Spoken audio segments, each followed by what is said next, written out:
All right, we're about to see if the disc brakes on a Dana 35 really can bolt onto an 8.25 axle with drum brakes.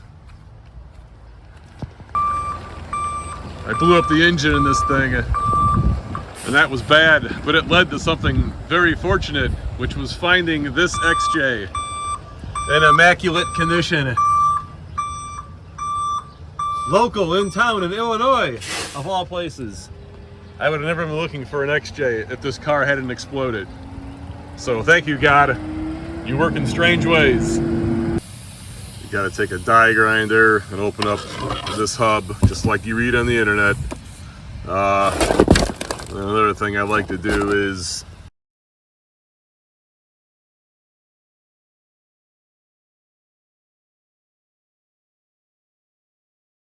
you start to get these like divots and low spots worn into the caliper bracket. There's no way that this is a casting. This has got to be an open die forging. It's safe to weld on.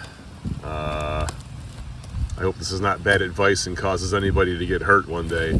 But what I will do is I'll build up some material in these areas that were worn out and the low spot formed, and then I'll grind everything back to its original form, and that helps the pads move smoothly in your caliper bracket, and it gives you like, I don't know, it gives you like good feeling brakes throughout the life of the brake pad. If you can picture this in your car,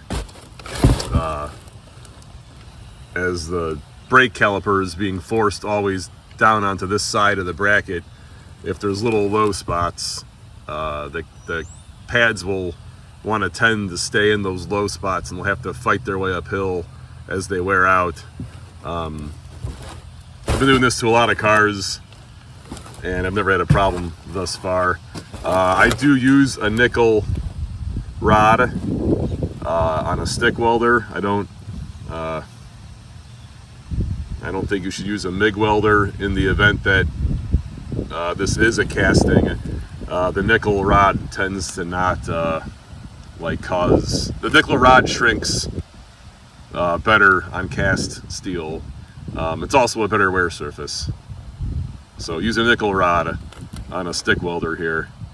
Here's what the caliper bracket looks like after all the welds and stuff are ground flush with the part of the caliper bracket that I didn't weld on.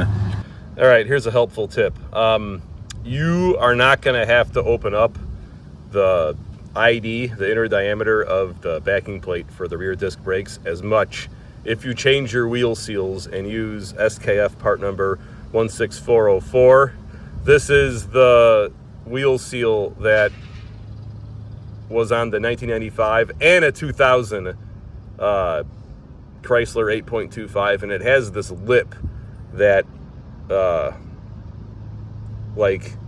is a larger diameter than the axle tube.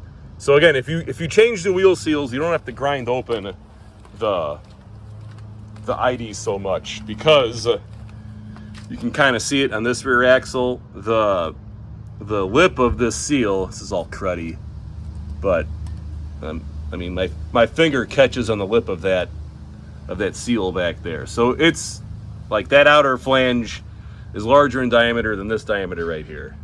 If this is how you're going to pop the old seal out, you want to make sure that the pry bar is up here somewhere, because it possibly could leave a gouge on the ID here, and you don't want it down there, because that'll be a leak path for the oil when the new seal goes in.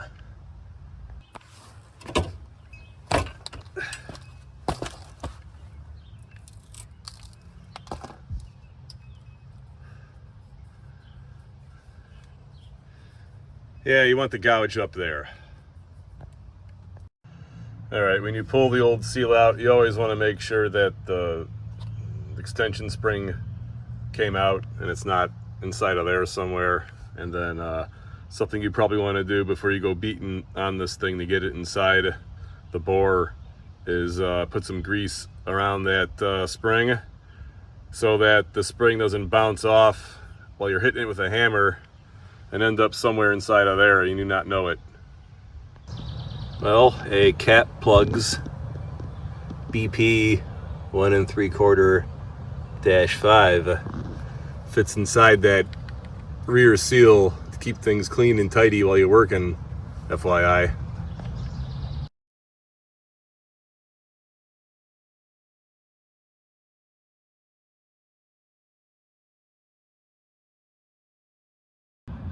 All right, so I changed the leaf springs on this thing because the car was sitting like really low, and something was off. I couldn't figure it out, right? And then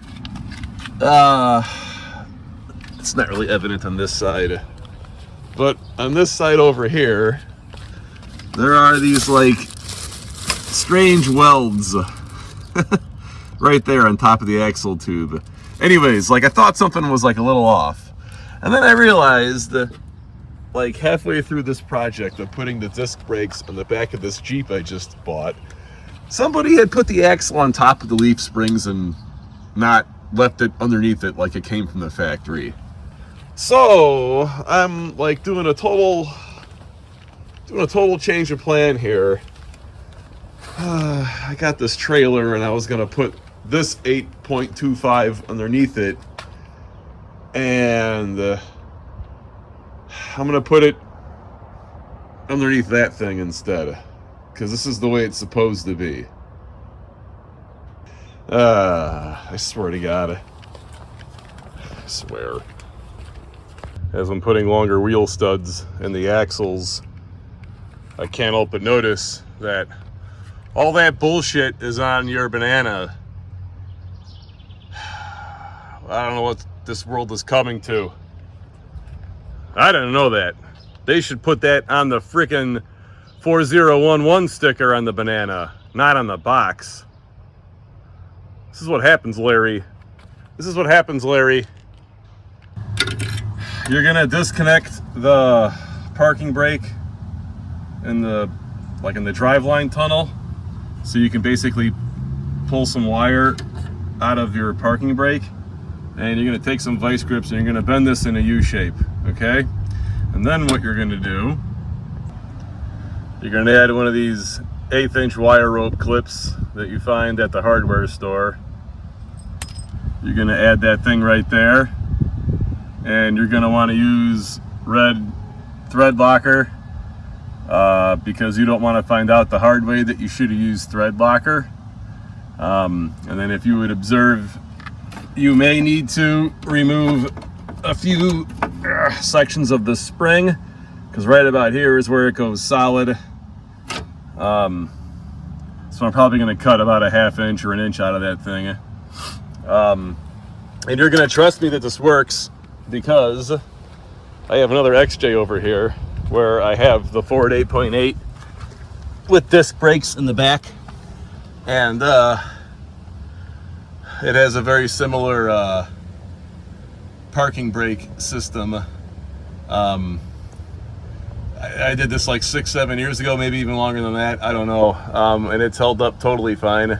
It's never come loose. The parking brake works absolutely perfectly. Yeah, this Ford disc brake on the Explorers is incredibly similar to what the Jeep and the Chrysler cars have. I'm taking about 1 inch off of the parking brake spring to start with. Don't screw around trying to, like, you know, break a segment off. What ends up happening is you just end up like screwing up the jacket that's around the cable. Just take a frickin' Dremel and cut the damn thing off. Trust me. In hindsight, don't cut it off here. Cut it off over there, where if you screw up the jacket around the cable, it ain't gonna matter. So I can tell that I got to take more spring off still. So the idea here is that, you know, when this thing gets pulled back, this thing can't get all bound up like you see right now. It's got to have It's got to have some spring in it, or else you're going to put all the pressure on the spring and not the parking brake mechanism. This is probably good enough. Sorry for everything always being shaky on the video. It doesn't matter if this isn't locked in here when you go to adjust the parking brake mechanism, where these two cables, like one on each side, come together. This will stay in here and it won't come out, trust me. And then after some overcompensation, I had to make this thing here, like a split collar. This is the other side. Again, I screwed up this side of the cable. It doesn't matter if you screw up the jacket over here, it's going to get caught inside the sleeve and it's not going to move very smoothly. So that's about how much it took off. Getting these on is a total PETA. You gotta like hold the thing together with vice grips, and then you gotta do one side at a time. Like, not one side at a time, you gotta do like one side first. You need a nut driver, and then you're going to draw the U-bolt up to expose enough thread to put the other nut onto that that wire rope thingamajigger. So if I'm suggesting that you do this, I might as well tell you to do it the easy way. All right, this is the driver's side. I am going to open up that hole, and I'm going to replace this washer with this brake hose bracket, and that's going to hold it down right there. And then the same thing, I can do the same thing on the passenger side. Same setup. One more thing I need to point out is that this is where the ABS sensor would go through the backing plate and basically look at your tone ring running around the axle. I don't know if this is because this is a 1995 Chrysler 8.25 axle, if they changed the bracket back here. Like, maybe that bracket's different. The bracket that holds on to this caliper bracket, they might have changed that in order to make room for the not the parking brake, the ABS system.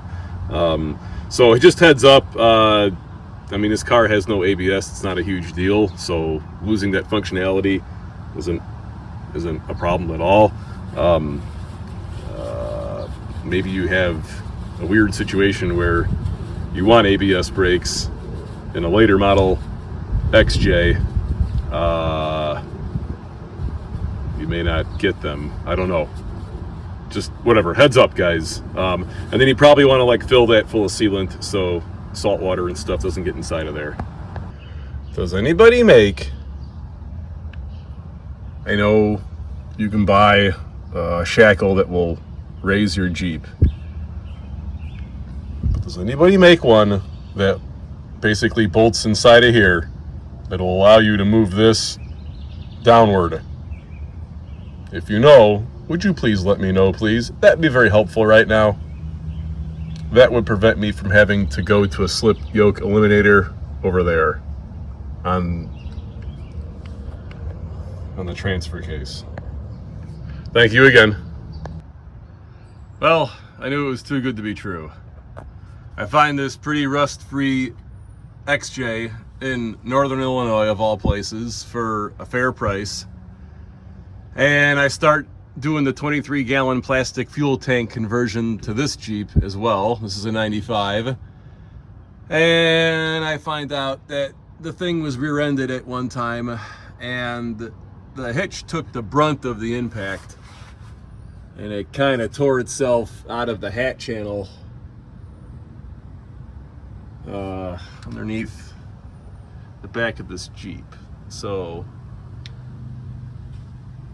it's not a big deal, but my plan of action to fix this is Once again, I'm going to put the dirt bound off-road unibody stiffeners on the back of this Jeep, and I'm going to kind of do a repair from the outside in, and then I'm going to do also some work from the inside out. And just to help you all out, this is 2" by 2" like box tubing, and this stuff actually fits quite nicely inside of this hat channel, like on the inside. Okay, I'm just showing you it on the outside here so you can see, you know, the width is pretty appropriate. Okay, so you can take this and you can cut this thing like in half and get 2 U channels, and on the corner of the U channel you got like a couple nice radiuses, metal, and that will fit pretty nice down inside of there. And it just gives you some more metal to be more careless when you're welding things back together again here. Once again, this is high strength, low alloy steel. You wanna do some homework and figure out how to do this right. But anyways, this gives you some material inside of there so you can be, again, just have an easier time putting this all back together again. And then while I'm back here doing all this, I made a video that I thought was probably like the best help I could ever give any Jeep XJ owner ever, and nobody watches it. Now that my channel's a little bigger, maybe someone will actually see it. But anyways, you're all gonna frown upon me cutting a hole here, and call me a hack. I don't care, whatever. It's kind of a necessary evil, especially if you're ever gonna one day change the rear shackles or like replace your leaf springs and you got to get this shackle out of here for whatever reason. You probably want to, before you bust the nut that's welded onto the car off and the nut and the bolt spin back here, you probably want to cut like a little pocket out on this side, a little pocket out on that side. And what you want to do is you want to get yourself a this iPhone 13 camera is a piece of shit. Everything Apple sucks, actually. You guys, every time I get an update on my phone, my Apple product gets worse and worse and worse. Really? All right. So what you want to do is you want to get a 24mm socket.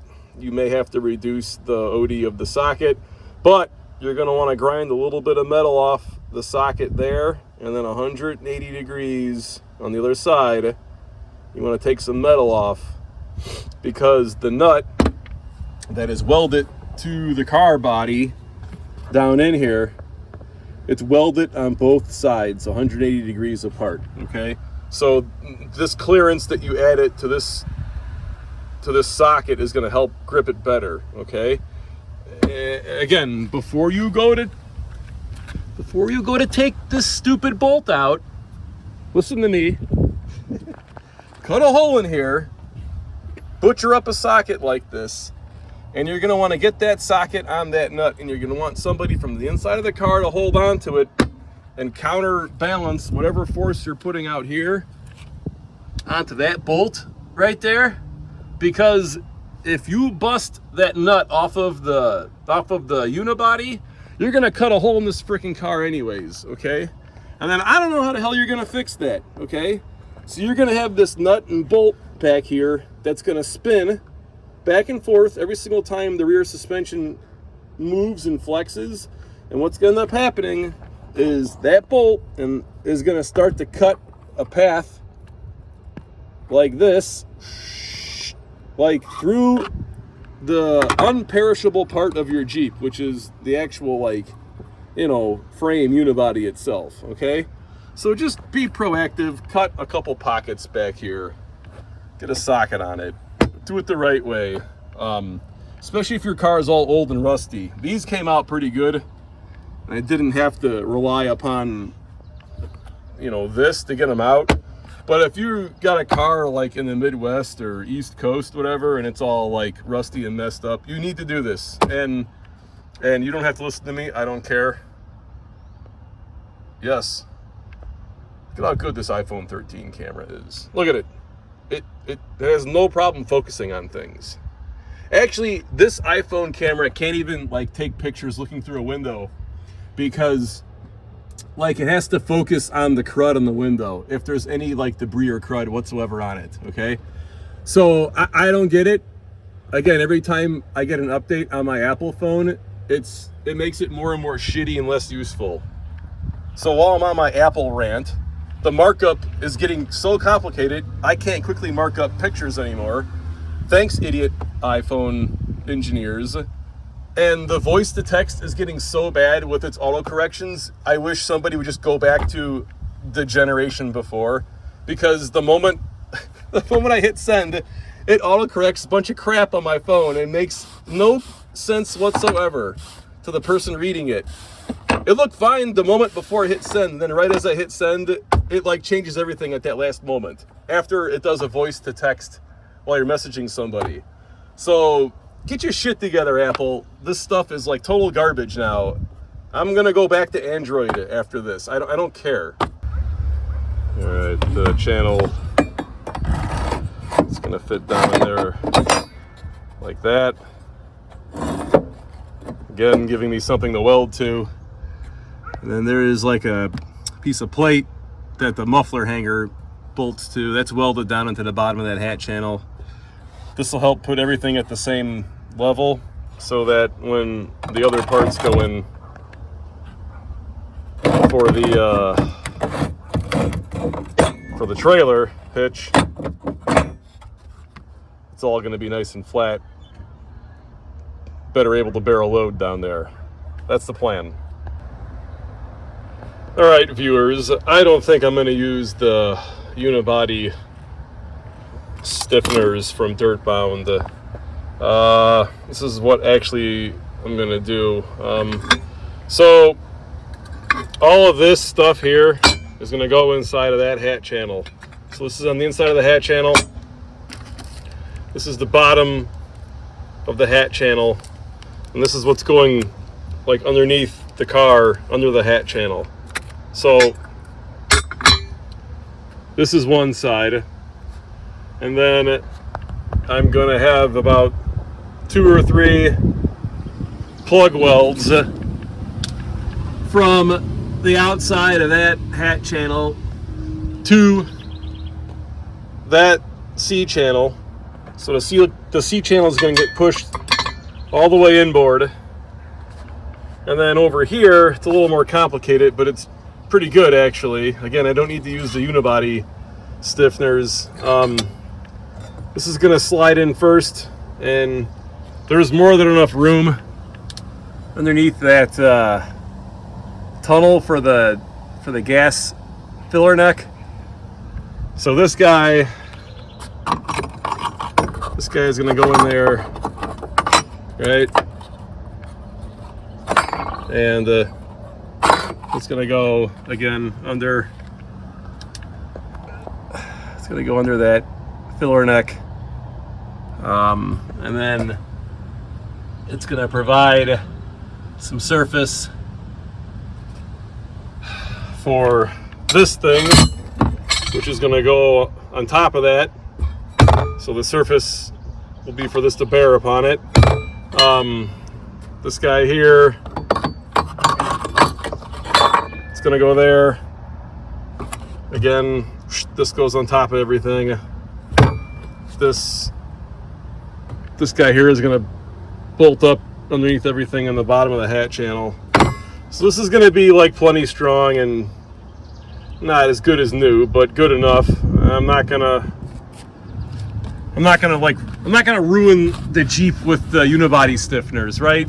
Because I'm convinced that if I'm grinding away paint in order to like put those things on that hat channel, it's gonna lead the rust down the road. And this thing's in like super good shape with the exception of that defect. So that's how I'm gonna repair things. I don't know. Hopefully these videos help you. They help. I imagine these videos have got to help you guys think and come up with a plan that's hopefully a little better than mine. This is my situation and what I'm doing. I'm just showing you all this so you guys know a little bit more going into it. That's all. Stay tuned. I'll have the finished product in a moment with the gas tank. I'll explain how to get the 23-gallon gas tank out of a 95 ZJ onto that connector on the 95 XJ. Stay tuned. All right, so I got everything bolted in place. I'm about to weld. And bolting everything in place allowed me to kind of flatten out all this bent metal down here. I'm gonna weld here, fill this in. Here. All right, and then I'm gonna take all the bracketry off. Just so you guys will understand that the trailer hitch it's in many pieces, but it attaches here and there. I'm gonna take all this stuff off, and then I'm gonna weld up the cracks and whatnot from underneath. I don't want to weld on the inside here because I'm going to lose. I don't want to weld on the inside here. I'm going to lose all my flatness, and I'm never going to be able to flatten that out again. So I'm going to try and do all the repairs from the bottom upward. Once the brackets are off, I'll then grind everything flat. Put some high zinc, like zinc chromate, chrome chromate primer underneath there. Bolt everything back up. She should be good. Yep, so that's the plan. I'm gonna paint this thing, put this side together. I had a lot of cracks, so it looks worse than it is. I had to weld over all the cracks. Okay, guys, it's also overhead. Give me a break. Overhead with flux core MIG wire. So, like I said, give me a break. It looks worse than it really is. On the inside, that's what's going on the inside. So I had 2 plug welds out here, and then I was able to, mimic spot welding, plug welding. On the top part of that U-channel, weld that thing down to the bottom. And then again, guys, there were cracks everywhere. There must have been like 6 to 8 cracks, and I had to do something. So I had to weld over the crack onto the next side. This time I can show you a before and after picture. So we got a crack here, we got a crack right there. It's really the only 2 areas we have to worry about. We don't want the crack to grow any bigger. And then, I wonder if there's a crack. I don't know. I'm gonna weld up most of the areas where I'm not utilizing a through hole for a fastener. It may look like poop, but it will help hold it together.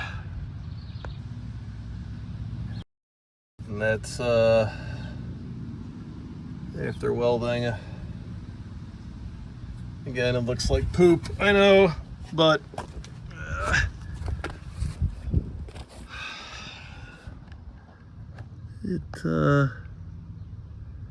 it'll be good enough. Better than it was, that's for friggin' sure.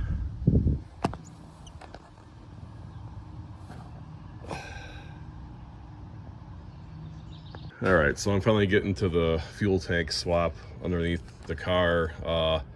This is also out of a 95 ZJ. It, however, has these color wires, which are different than the previous video you guys saw of me doing this. But my fuel pump are black and red, and I'll have to figure out the sending unit wire Over here, I got a black and a red wire going to my pump. This is out of the 95 XJ. And those two wire colors that are coming out of that bulkhead connector into this connector here, they are the gray and black wire. So that's positions A and B on that connector.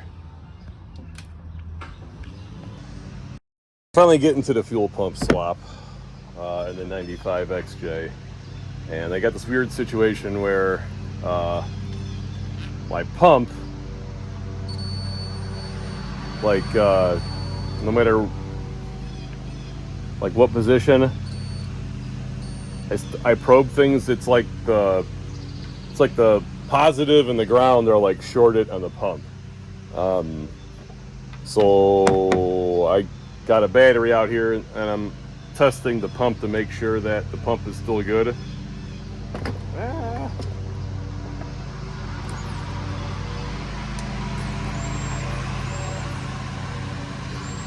And indeed it is. So if you get into this situation where these two wires right here are connected, that's just the way it is, I guess. It wasn't like that. At least I don't recall it being like that in the past. And then I'm also learning that the wires, the color wires are kind of arbitrary here. You really need to have like some kind of like guide or reference to, if you really want to know what things are. But this is like an electromechanical system. You can very easily see what wires go where and what they do. So, and on the 95 XJ tank, I got these black and red wires going to the pump. I'm almost positive, if my memory serves me correctly, sometimes it doesn't. That's my gray and my black wire, where black wire is common or a ground. And then I come over here and I can see that position 2 is a ground. That's going to be my black wire on this connector on the 95 ZJ. So the two blacks are going to get connected together, and then the red and the gray are going to get connected together. And then there's only one wire over there for your level signal. I gotta do a little bit of thinking, but if I'm wrong, I'll put a segment in here explaining how I'm wrong. But I am reasonably sure that the blue or the black wire here are going to be for my fuel level signal. I'm actually going to look at an older video that I made to figure that one out. All right, so I'm over here with the 95 XJ tank, and the gray and the black wires are connected together here too. So that's not a symptom of a bad fuel pump, just FYI, all right? This fuel pump is bad. That's one reason why I'm doing this. But it still pumps. It just, the tank was really hot and it was making noise, so this thing's about to go.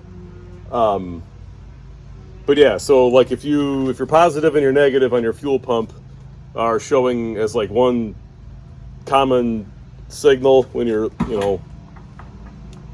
using your diode tester, that doesn't mean it's a bad pump. I got the blue wire coming out of this fuel pump attached to the level signal wire, and that's where the blue wire goes on the potentiometer that is for the level of the fuel tank. This blue wire goes up to the top corner up here, which is the top corner up there. So it's blue coming out of here as well. Don't be a dumbass like I am and cut your wires too short. I had to splice my wires twice. Don't forget that the new fuel pump is going to be on top of the tank, in the center of the tank, versus being in the front of the tank. So your wiring harnesses may not be long enough if you just randomly cut the wires like this dum-dum did. Anyway, so right now this should read empty. So I'm gonna go in the car, turn the key, and the fuel level should fall. That's pretty quick too. I heard the fuel pump cycle. Here, I'll move the phone over here so you guys can hear it too.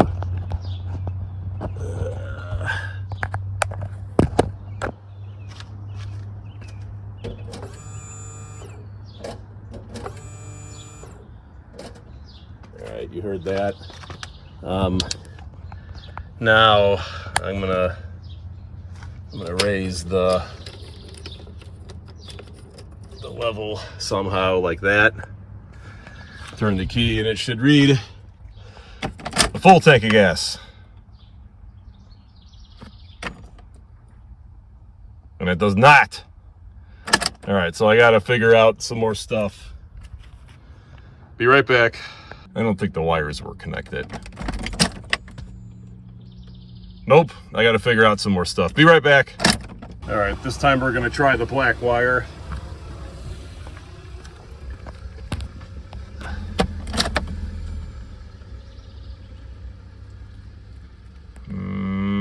Still got some more figuring out to do. I bet you one of the grounds has to be connected to the ground. Let me make that make sense for you all. I bet you one of those three wires right there has to be connected to the ground. That's what I'm trying to communicate. All right, I got to figure it out. So the black wire, which is the wire on top of that inner trace on the potentiometer, that also has to go to ground. And then, like I predicted earlier, the blue wire, which is at the top of that trace on the outside there, that is going to get attached to the purple wire, which is for your fuel level gauge right there. So right now it's up, shows a full tank of gas. And then if I move this thing down, it will show empty. All right, so this will work. All right, this is what it all looks like when it's all said and done with. You can see how those two black wires are going together. Normally I stagger my splices, so if my insulation ever fails, I don't have shorts. Kind of like you see over here, like no one splice coincides with another. I kind of broke that rule when I had to combine two wires into one up here. That's a good practice to have. All right, so in my previous video, you saw me hack together some fire hazard to get the fuel out of this tank into the engine. I would like to call your attention to Dorman part number 800-086. I honestly didn't know that this thing existed when I did the first 23-gallon fuel tank conversion, but it's one of these. It will easily allow you to make a right angle bend, going from that Bundy fitting to a 3/8 rubber fuel line. So I'm going to use this for this application. And then I got that green Jeep over there with the 23-gallon fuel tank in it. I'm going to revisit that, and I'm going to put the same fitting on the top of that gas tank as well for the sake of safety. And then I think this is an OEM pump, but this one has this swivel bulkhead fitting too. This one is much tighter fitting than the last one I showed you. I'm also going to get some sealant and seal up the bulkhead fitting on that Jeep over there. The last part of this video is this. Up to 95, I believe, all XJs, and maybe even No, all XJs. I don't know about ZJs or MJs. But anyways, up until 95, there was the fuel pressure regulator up here on your fuel rail, and it had a return line. I'm not going to tell you all how I dealt with that. I feel like that's the one part of this project that I would be liable for if somebody tried to duplicate my work. I, however, am going to feel safe in the car when I'm done with it. There's no place here on this tank for that return line for the fuel pressure regulator, because the fuel pressure regulator is on the fuel pump here. It's much easier to do on the 96 XJ, 96 and older, because they got rid of that fuel pressure regulator on the fuel rail, and every fuel pump had the fuel pressure regulator on the pump itself in the gas tank. All right, this is the ZJ gas tank strap bolt. These are the XJ gas tank strap bolts. You are going to use the strap from the ZJ, but you're going to use the bolts from the XJ. Well, nothing ever takes 5 minutes. The hitch does not align with the bolts any longer, so I gotta drill holes now on both sides, but the gas tank's in there. I'm starting to think that if I shave off that plastic flange on this plastic skid, or take it off, this thing might fit. This shit never ends. All right, I'm able to get the hitch on without drilling new holes. But just a word of caution: if you have this hitch, you may want to strategically bend the straps in a way where like they immediately like come forward on the vehicle and then down. And then if you did that, you may be able to use that plastic skid plate. I have a plastic tank in another XJ, and I was able to get the skid plate on it, but it had a different hitch. So just again, like, I'm hoping these videos help somebody, or else I'm wasting my time. Yeah. So I had to drop the tank because it didn't follow my own advice that I gave you all in my previous video where I did a 23-gallon fuel tank conversion. I didn't take 5.5 inches off. I only took, I don't know, like 4.5. So I cut some more off because it's all got all kinked up when I had it up underneath the car. And then I usually put these in like lower radiator hoses, these like coil springs. This is barely like the right size. I think this situation would call for something similar. If you go onto Jones's website or whatever, call them up on the phone. Whatever part number is one smaller than 607, I think would fit in this tube perfectly, and you'd save yourself some frustration. I'm gonna get this thing on the road. I'm just gonna put it underneath there, same way that Jeep has it, so I know it'll work. But again, guys, you might want to proactively get one of those springs to put inside of the filler neck. It'll help. This thing has got to go back underneath at an angle like this. That side has to go up first with the tubes through that hole in the hat channel. Once this side's up in there, then you can start lifting that side up.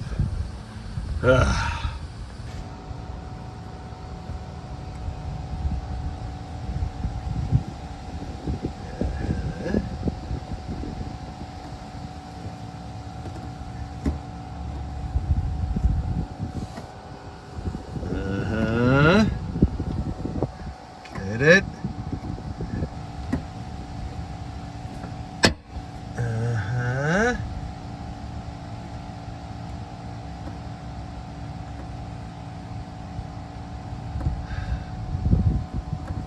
You're able to push underneath this thing without this piece of plastic that was underneath the steel gas tank. But once you put that piece of plastic under the gas tank, you need help getting that thing up in there. I'm gonna do the same thing on the other side. Okay, so your hose, your filler hose right here, this has to point straight at your filler neck, okay? You're gonna cut off the amount that I've told you to cut off, but if you get a kink in this hose, all right, you're gonna have to make the hose a little shorter if you can make it shorter, okay? So it's like a conditional statement, I guess. So cut off the amount I told you to cut off, but don't be afraid to take off another 1/8 of an inch or 1/4 inch if you can. That is the only way to get the kink out of this filler hose. It's actually been a few weeks since I shot the last video before I got the 23-gallon tank in this XJ, and there was a kink like way in here, and I was unable to like fill up the gas tank unless I like had my hand on the nozzle, barely letting any fuel into the gas tank. Like it would just back up and trip the safety mechanism at the gas pump. So I had to drop the tank down and take a little more length off the filler hose over there on that side where it clamps onto the tank. I'm just trying to help. All right, so I got a little bit of a kink right here. Can't really see it, but there's a kink back here. What I'm gonna do is take this Jones 607 spring and I'm gonna twist it, and I'm gonna make it a little smaller in diameter, and I'm gonna cram it into the first few inches of the filler tube, the hose part, and hopefully that will stop it from collapsing. Again, the Jones part number was 607. You should try and find the next size smaller. This is like ridiculously too big, but I'm able to like bend it down. Like this is the diameter that it started with, and I'm able to like shrink it down a little bit so it'll fit with some effort. All right, so I'm shoving a little segment in that looks like this.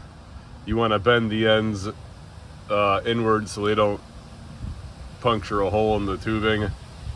And in case it's not obvious,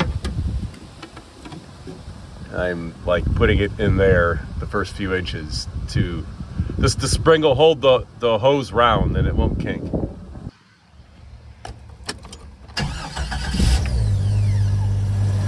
we go. She's running.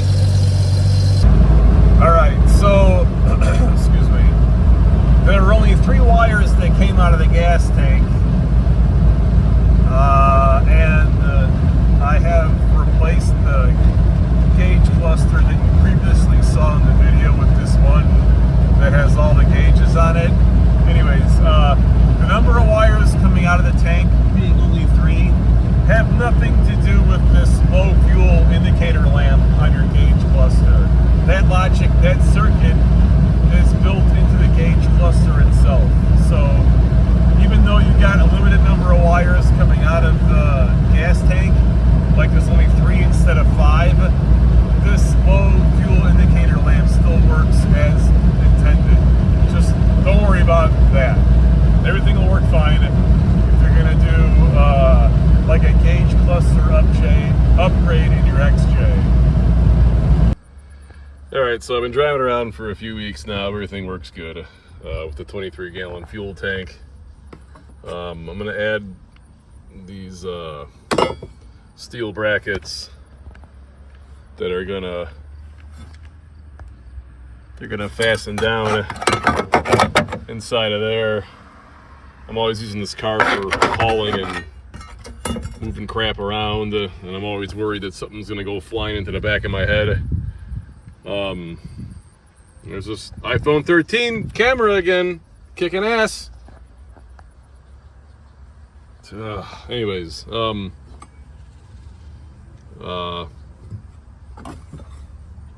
if you guys end up cutting those holes into your floorboards to get at, you know, that bolt again, the one that I'm so adamant about, you may want to do this too. These things here are kind of useless, although they're nice to have. That's going to be way better. You get a good toe strap on there and actually like hold some serious weight into the, you know, in the back here without it going into the back of your skull. All right.